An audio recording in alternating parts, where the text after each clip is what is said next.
Hello everyone.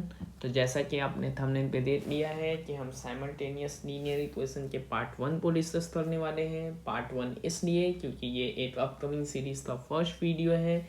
हम छोटे छोटे पार्ट्स में पूरे इस चैप्टर को कवर करने वाले हैं। साइमल्टेनियस लीनियर इक्वेशन क्या होता है वो आज समझेंगे और कमिंग वीडियोज़ में जानेंगे कि इसे सॉल्व कैसे किया जाता है। ठीक है, तो इक्वेशन मैथ्स में हमेशा एक इंफॉर्मेशन लेके आता है। ठीक है, इक्वेशन हमेशा एक क्या लेके आता है? इंफॉर्मेशन। वो इंफॉर्मेशन से ही हम इक्वेशन बना पाएंगे। जैसे अगर मैं आपको बोलूं कि 3 times a number is 5 less than 2। 3 times a number is 5 less than 2, ऐसा बोल सकते हैं। 2 से भी 5 कम है, तो ये एक इंफॉर्मेशन हुआ जिसे हमने मैथमेटिकली लिख दिया। अब ये इंफॉर्मेशन है तो जाहिर सी बात है इक्वेशन है। Square of a number is 9, ये एक इक्वेशन है। पर इनमें से सारा इक्वेशन लीनियर नहीं होगा। तो एक ऐसा पॉलिनोमियल एक्सप्रेशन जिसका डिग्री क्या हो? 1 हो, जिसका डिग्री 1 हो, उसे हम बोलेंगे लीनियर इक्वेशन। उसे क्या बोलेंगे? Linear equation. ठीक है, अब लीनियर इक्वेशन ऐसा भी हो सकता है 3x = 5, 2x - 3 = 9, या 9x - 7 = 2। ऐसा कुछ भी हो सकता है, लेकिन ये किस में है? 1 वेरिएबल में। अब अगर मैं इसको 2 या मोर देन 2 वेरिएबल्स में लिखूं, ठीक है, 3x + 5y = 8, ये 2 वेरिएबल्स हो गए, x और y 2 वेरिएबल आ गए यहाँ पे। ठीक है, तो अब यहाँ पे 3 भी है, और 3 जो है वो क्या है?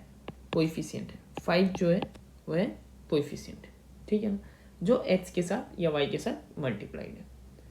तो ऐसा अगर हमारे पास एक इंफॉर्मेशन हो और 2 वेरिएबल हो तो क्या इसे सॉल्व कर पाएंगे? कभी नहीं। तो हमें हमेशा चाहिए जितना वेरिएबल है उतना इंफॉर्मेशन, और उतने इंफॉर्मेशन से हम बना लेंगे उतना ही इक्वेशंस। तो अगर हमें 2 वेरिएबल्स सॉल्व करने हैं, 2 वेरिएबल्स, तो हमारे पास 2 इंफॉर्मेशंस भी होना चाहिए, और वो 2 इंफॉर्मेशन से हम 2 इक्वेशंस बना लेंगे। ठीक है, जैसे ये है 3x + 5y = 8 and 2x - y = 1। तो ये 2 इक्वेशंस होगा। ठीक है, तो ये तो बात है कि 2 है, साथ में है साइमल्टेनियस लीनियर इक्वेशन। लीनियर क्यों बोलते हैं? लीनियर इसलिए बोलते हैं कि ये एक स्ट्रेट लाइन को रिप्रेजेंट करते हैं। ये क्या करते हैं? एक स्ट्रेट लाइन को, मान लो ये लाइन L1 है, ये लाइन L2 है। ठीक है, तो ये दोनों एक एक स्ट्रेट लाइन को रिप्रेजेंट कर रहे हैं, और यहाँ एक पॉइंट है, वो पॉइंट ऑफ इंटरसेक्शन बोला जाता है, जो कि है इनका सॉल्यूशन। यहाँ के लिए वो पॉइंट 1, 1 है, वो आप चेक कर सकते हो। तो क्या ये 2 लाइंस हमेशा मिलेंगे? क्या हमेशा ज्वाइन होंगे? हमेशा कहीं इंटरसेक्ट होगा? ऐसा तो होता नहीं है।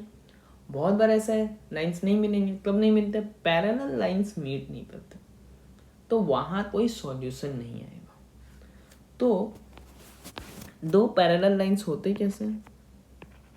a1x b1y = c1 and a2x + b2y = c2। यहाँ अगर ये दोनों रेशियो सेम हो जाए ना, तो यहाँ होने वाला है नो सॉल्यूशन, क्योंकि ये पैरेलल लाइंस बना रहे।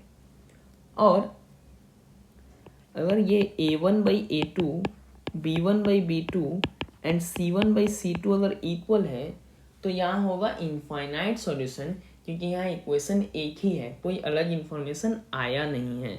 आप समझो, मैं यहाँ लिखता हूँ 3x + 5y is equal to 8 और फिर लिख देता हूँ 6x + 10y is equal to 16। तो मैंने इसी इक्वेशन में 2 मल्टीप्लाई कर दिया है, कोई नया इक्वेशन नहीं है, ये कोई नया इन्फॉर्मेशन नहीं लेके आया है जो आपको सॉल्यूशन दे पाए। अब ऐसा क्वेश्चंस कैसे होते हैं कि for what value of k 3x - 5y equal to 8 and 4x + ky equal to 9 has no solution. इन दोनों का कोई सॉल्यूशन होगा ही नहीं। सो उस केस में क्या करना है अपने को, इनका सॉल्यूशन नहीं होना मतलब 3/4 is equal to -5/k। So k का वैल्यू क्या होना पड़ेगा, -5 × 4/3 और k इज इक्वल टू -20/3। तो ये होगा क्या, नो सॉल्यूशन। तब ये पैरेलल लाइंस हो जाएंगे। तो for what value of k equal to -20/3। अब इस वीडियो में क्या है कि यहाँ हमने समझ लिया कि साइमल्टेनियस लीनियर इक्वेशन क्या होता है, उसे कब सॉल्व कर सकते हैं।